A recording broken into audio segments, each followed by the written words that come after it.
नमस्कार आपसे, मेरा नाम है शुभ यादव एडवोकेट और मैं आप सभी के लिए लीगल एडवाइस वीडियोस अपलोड करता हूं, जो कि आप सब लोग लाइक करते हैं, पसंद करते हैं, शेयर करते हैं और सब्सक्राइब भी करते हैं। अब तक नहीं किया तुरंत कर लीजिए और दूसरे लोगों तक भी जानकारी को जरूर शेयर करिएगा।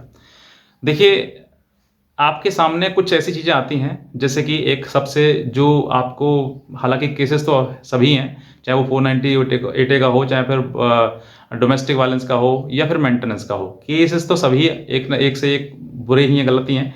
लेकिन जहाँ पर आपके ऊपर बहुत ज़्यादा झूठ बनाया गया है या झूठा केस दिखाया गया है, वैसे ही जो है मेंटेनेंस के ऊपर भी आपको जो केस है आपके ऊपर बनाया जाता है कि आपके ऊपर बहुत सारी बड़ी से बड़ी रकम आपके ऊपर लगाई जाए, कोर्ट को गुमराह किया जाए। ऐसे कई तथ्य सामने आते हैं कि कोर्ट महिला जो है वो अपने इनकम छिपा लेती है और दूसरे के बारे में, मतलब पति के बारे में वो बहुत बड़ा चढ़ा के लिख देती है कि ये करता है, वो करता है, जो कि लास्ट में फाइनली ये होता है कि वो होता ही नहीं है। तो ऐसे समय पर देखिए, एक हमारे पास प्रश्न आया कि सर, क्या मेंटेनेंस केस की अपील कर सकते हैं, और कर सकते हैं तो कब कर सकते हैं। तो आज मैं आपको इस वीडियो के माध्यम से यही बताऊंगा कि आपको अपील किस समय पर कर सकते हैं और कब करनी चाहिए। तो अगर आप नए हैं, तुरंत सब्सक्राइब कर लें चैनल को और दूसरे लोगों तक भी जानकारी को जरूर शेयर करें। देखिए, अपील की बात करें तो क्रिमिनल अपील में आता है। दूसरा, अगर आप, जैसे नया कानून लागू हो गया है, तो पहले 125 सीआरपीसी था, अब 144 सीआरपीसी लागू हो गया है। यानी कि पहले महिला को 125 के तहत आवेदन करना होता था कोर्ट के अंदर, और अब जो है वो 144 के तहत करना है। तो बहुत सारे कुछ बदलाव हुए हैं इसमें। जब आपके ऊपर, देखिए, जब आपके ऊपर मेंटेनेंस का केस आपके पत्नी द्वारा डाला जाता है, फाइल किया जाता है, तो उस पर सुनवाई की जाती है। सुनवाई के दौरान जो है आपको बुलाया जाता है, नोटिस किया जाता है। अगर आप नहीं जाते हैं तो फिर कोर्ट जो है एक्स पार्टी उसको प्रोसीड करने का निर्णय लेती है, और जब निर्णय लेती है तो फिर उसको प्रोसीड करती है। अब दो तरीके से होता है कि अगर आपने कोर्ट में जो है एक्स पार्टी प्रोसीड हो गया है और आपके खिलाफ जो मुकदमा है वो एक्स पार्टी पूरा डिसाइड हो गया है और आपके ऊपर बांध दिया गया है खर्चा, तो अब आपके पास दो रास्ते हैं। एक तो ये सेक्शन 126 का क्लॉज 2 सीआरपीसी के तहत जो आप आवेदन फाइल करें नीचे के, सर मुझे भी सुना जाए, मुझे सुना नहीं गया।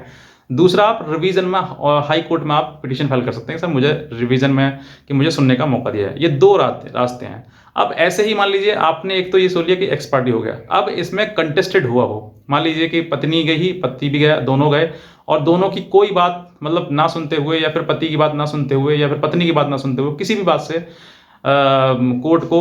कोर्ट में आपने सब कुछ तथ्य रखे, लेकिन फिर भी आपकी बात नहीं सुनेगी, तो आपको जो है वो जैसे ही डिसाइड होगा, जजमेंट आएगा, उसके बाद आप रिवीजन में चले जाएंगे। उसके लिए इसमें अपील नहीं, बल्कि कि रिवीजन चले जाते हैं। रिवीजन का मतलब ये है कि आपको सुनाना गया है, कुछ पॉइंट आपने कहा कि सर ये बातें हमारी नहीं सुनी गई, या ये पॉइंट्स हमारे नहीं सुने गए, तो इन पर यह गौर अंदाज नहीं किया गया, या फिर पत्नी कमाती है लेकिन वो कोर्ट ने फिर भी आपको कुछ ना कुछ अलाउ कर दी कि आप इतना मेंटेनेंस दें, या फिर कुछ आपके मतलब आपके अकॉर्डिंग, या फिर आप उसमें सेटिस्फाइड नहीं है कि सर मुझे जो न्याय दिया गया है उससे मैं सेटिस्फाइड नहीं हूँ, तो आप उसकी रिवीजन जो है विदिन 30 डेज आप इसको फाइल कर सकते हैं, यानी कि 30 दिन के अंदर अंदर।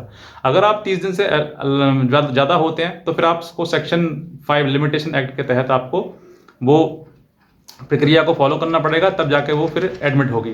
वरना आप, अगर आपके पास समय है, समय रहते हुए आप जैसे ही आज आपका मतलब जो अपील है या फिर जो जजमेंट है मेंटेनेंस केस में वो हो गया है, उसके बाद नेक्स्ट जो है आपका स्टेप ये है, जजमेंट के नेक्स्ट डे या 2-3 दिन बाद आप सीधे हाई कोर्ट चले जाएं, ताकि हाई कोर्ट जो है उसको अलाउ कर ले और आपको उसमें राहत दिला दे। अब अलाउ करने में भी कुछ ना कुछ कंडीशंस होती हैं। कभी भी ऐसा होता है कि 50% जमा करने के बाद ऑनरेबल कोर्ट ये कहता है कि आप 50% पहले जमा करें, उसके बाद हम आपको सुनेंगे, या फिर उसमें स्टे दे दें, मिल सकता है आपके लिए।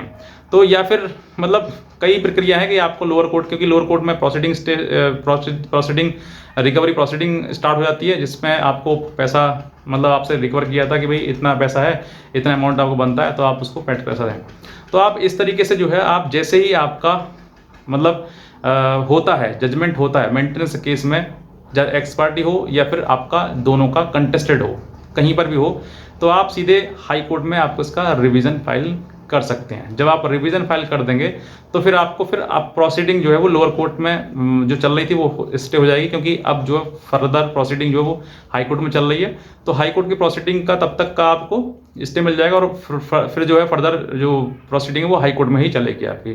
तो ये एक प्रक्रिया थी जिसके लिए चलते हुए आप ऑनेबल हाई कोर्ट में आप इसके लिए रिवीजन फाइल कर सकते हैं, और जिससे कि आप अपने जो प्रक्रिया है उसको आप के अनुसार जो जजमेंट हुआ है या गलत हुआ है कि या कुछ भी जो सेटिस्फाइड नहीं है आप उसमें अनुसार, तो फिर आप हाई कोर्ट उसको अपील कर सकते हैं। ये एक प्रक्रिया थी जिस दौरान आप अपने आप को अपने अपने जो तथ्य हैं उनको रख सकते हैं, आप नीचे लोअर कोर्ट में रख सकते हैं और हाई कोर्ट में भी रख सकते हैं। तो बस मैं इतना ही करना चाहूँगा। अगर आप नए हैं तुरंत सब्सक्राइब कर लें, दूसरे लोगों तक भी जानकारी जरूर शेयर करें।